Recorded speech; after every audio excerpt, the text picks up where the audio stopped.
नमस्कार. श्री स्वामी समर्थ सर्वांना. आजच्या व्हिडिओमध्ये तुम्हा सगळ्यांचं खूप खूप स्वागत आहे. स्वामी तुम्हा सगळ्यांना कायम सुखी ठेवो ही स्वामीचरणी प्रार्थना करते आणि आजच्या व्हिडिओला सुरुवात करते. तर आजचा व्हिडिओ असा आहे की आता होळीची पूजा आपण करत असतो. तर आता 2 मार्च वार आहे सोमवार, या दिवशी आहे होळी. आता होळी सण आल्यानंतर आपल्या घरामधील जे महिला असतील किंवा पुरुष मंडळी असतात तर होळीची पूजा करत असतात. आता बऱ्याच ठिकाणी काय होतं की पुरुष मंडळी बाहेरगावी राहत असतील, त्यावेळेस घरामध्ये जर महिला राहत असतील तर त्यावेळेस मग घरातील होळीची पूजा ही महिलांकडून घडत असते. तर त्यामुळे महिलांनी जर होळीची पूजा केली तर मग अशा कोणत्या महिला आहेत तर त्या 3 महिलांनी चुकूनही होळीची पूजा करू नये असे म्हटले जाते. आता होळीची आपण पूजा करत असताना आता त्यामध्ये आपण काही वस्तू टाकत असतो. तर आता त्या वस्तू पण टाकत असताना आपल्याकडून कळत नकळत चुका होत असतात. तर अशा काही वस्तू आहेत की त्या होळीमध्ये आपण टाकायच्या का? तर काही ज्या महिला आहेत तर त्या महिलांनी होळी बघावी का बघू नये याबद्दल जी माहिती आहे तर ती सगळी माहिती आपण आजच्या व्हिडिओमध्ये घेणार आहोत. व्हिडिओ शेवटपर्यंत बघा म्हणजे ही माहिती तुम्हाला पूर्णपणे समजेल. तर अशा कोणत्या स्त्रिया आहेत ज्यामुळे कुटुंबावरती संकटे येतील असे म्हणणं हे खरे आहे का? तर आता प्रत्येक ठिकाणी काय होतं की गाव म्हणा शहर म्हणा बदलले की प्रत्येक ठिकाणची परंपरा ही बदलतच असते. त्यामुळे तुमच्या इकडे ज्या पद्धतीने होळी साजरी केली जाते त्या पद्धतीने तुम्ही होळी साजरी करू शकता. कारण की आपल्या घरातील वडीलधारे मंडळी जे आहेत तर त्यांना विचारूनच तुम्ही तुमच्या पद्धतीने होळी साजरी करू शकता. तर व्हिडिओ जर आवडला तर व्हिडिओला लाईक करा. चॅनलवर नवीन असेल तर चॅनलला सबस्क्राईब करा. आता होळी म्हटलं की आपण होळीच्या दिवशी होळी पेटवल्यानंतर होळीमध्ये आपण काही वस्तू अशा असतात की त्या वस्तू आपण टाकत असतो ज्यामुळे आपल्या घरातील काही आजारपण असेल किंवा काही समस्या असतील तर त्या दूर व्हाव्या म्हणून आपण प्रार्थना करत असतो. असे म्हटले जाते की होळी पेटवल्यानंतर आपल्या घरातील दुःख दारिद्र्य नष्ट व्हावे आणि घरामध्ये सुख समाधान प्राप्त व्हावे असे प्रत्येकाला वाटत असते.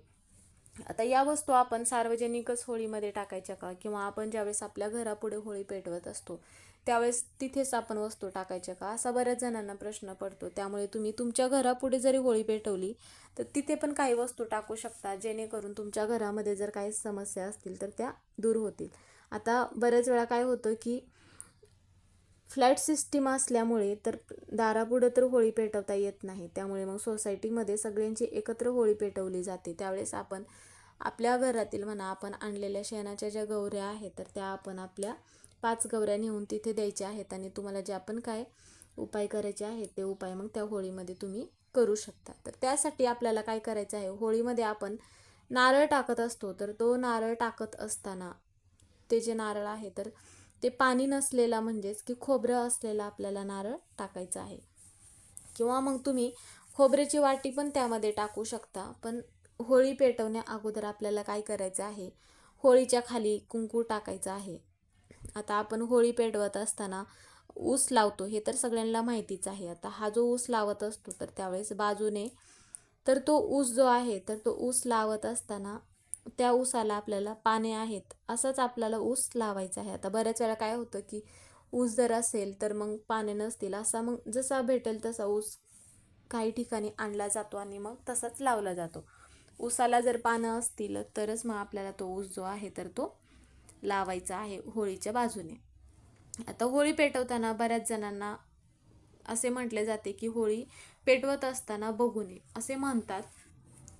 तर अशा कोणत्या व्यक्ती आहेत की होळी पेटवत असताना त्यांनी मग होळी बघू नये. तर ही जी परंपरा आहे तर आता त्यामध्ये गरोदर महिला ज्या असतात तर त्या गरोदर महिलांनी होळी बघू नये असे म्हटले जाते. पण काही भागांमध्ये काय होतं की पिढ्यानपिढ्या जर चालत आलेली परंपरा असते त्यामुळे मग तुमच्याकडे जर तुमच्या घरामध्ये जे वडीलधारी मंडळी म्हणा किंवा ज्या महिला आहेत ज्या पद्धतीने होळी साजरी करतात तशी तुम्ही मग होळी साजरी करू शकता. आता ही परंपरा काही भागांमध्ये लागू होते तर काही भागांमध्ये लागू होत नाही. त्यामुळे तुम्ही तुमच्या घरात जशी परंपरा असेल तशा पद्धतीने साजरी करू शकता. कारण की काय होतं की गाव म्हणा शहर म्हणा बदलले की प्रत्येक भागातली परंपरा आहे तर ती प्रत्येक गावच्या वेगवेगळ्या असतात. त्यामुळे तुमच्या गावामध्ये म्हणा किंवा तुमच्या शहरामध्ये जर अशी परंपरा असेल म्हणजेच की गरोदर महिलांनी होळी पेटवत असताना बघू नये तर मग तुम्ही तसा नियम पाळू शकता. म्हणून तुमच्या घरी जे आहेत तर जसे साजरे सण होतात तशा पद्धतीने मग तुम्ही साजरे करू शकता. आता त्यामुळेच मग असे म्हटले आहे की कोणत्या स्त्रियांनी मग होळीची पूजा करू नये, म्हणजेच की गरोदर ज्या महिला आहेत तर त्या महिलांनी मग होळीची पूजा करू नये असे म्हटले जाते. आता ज्या महिलांना म्हणा किंवा ज्या मुलींना मासिक धर्म चालू आहे त्यांनी पण होळी पेटवताना बघू नये असे म्हटले जाते. आता ही पण जी परंपरा आहे तर ही परंपरा काही भागांमध्ये पाळली जाते तर काही भागांमध्ये ही परंपरा पाळत नाहीत. त्यामुळे तुमच्या गावात जशी परंपरा असेल, जसे सण साजरे होतात तशा पद्धतीने मग तुम्ही हे जे सण आहेत म्हणजेच की होळी जो हा सण आहे तर तो तुम्ही साजरा करू शकता. म्हणजेच की होळी पेटवताना चुकूनही या ज्या महिला म्हणा किंवा स्त्रिया आहेत तर त्या बघितल्या जात नाही असे म्हटले जाते. तसे तर मग बऱ्यापैकी ज्या आहेत तर त्या महिलांनी म्हणा किंवा मुलींनी होळी पेटवताना बघितले जात नाही असा याचा अर्थ होऊ शकतो. पण प्रत्येक भागांमध्ये म्हणा पद्धत वेगळी असते. तर त्यानंतरची गोष्ट म्हणजे की आता होळी पेटवत असताना चुकूनही केस मोकळे सोडून पूजा करू नये. आता ज्या महिला आहेत आता होळीची पूजा करत असताना महिला ज्या आहेत तर त्या पुढं असतात, त्यामुळे मग होळीची पूजा करत असताना चुकूनही केस मोकळे सोडले जात नाही. कारण की पौर्णिमा असते होळीच्या दिवशी आणि आपण जी पूजा करणार आहोत तर ती रात्रीचीच पूजा होत असते. त्यामुळे मग रात्रीची जी नकारात्मकता ऊर्जा आहे तर ती बाहेर पडत असते. म्हणून ती जी ऊर्जा आहे तर ती ऊर्जा आपल्यावरती म्हणजेच की त्याचा प्रभाव पडू शकतो. त्यामुळे मग केस मोकळे सोडून चुकूनही होळीची पूजा केली जात नाही असे म्हणतात. त्यानंतरची गोष्ट म्हणजे आता होळीच्या दिवशी काळ्या रंगाच्या बांगड्या म्हणा ह्या घालायच्या नाहीत. तर तुम्ही मग त्यासाठी लाल रंग वापरू शकता.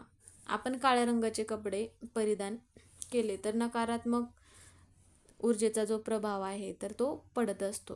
आता जी सेवा आपण करतो तर ती फलदायी ठरत नाही असेही म्हटले जाते. आता होळीमध्ये आपण पुरणपोळीचा जो नैवेद्य आहे तर तो नैवेद्य आपण अर्पण करतो. पण ज्यांना पुरणपोळी नाही बनवणं शक्य झालं तर मग त्यावेळेस तुम्ही काय करायचं आहे, इतर काही पण गोडाचा जो नैवेद्य आपण होळीसाठी बनवत असतो तर तो होळीला आपण अर्पण करायचा आहे. तर ज्यांच्याकडे नवीन लग्न झाले असेल तर त्यांच्याकडे मग कर्त्यांनी म्हणा किंवा होळी जी आहे तर ती बघू दिली जात नाही. तर ही पण परंपरा सगळीकडे सारखी नाही.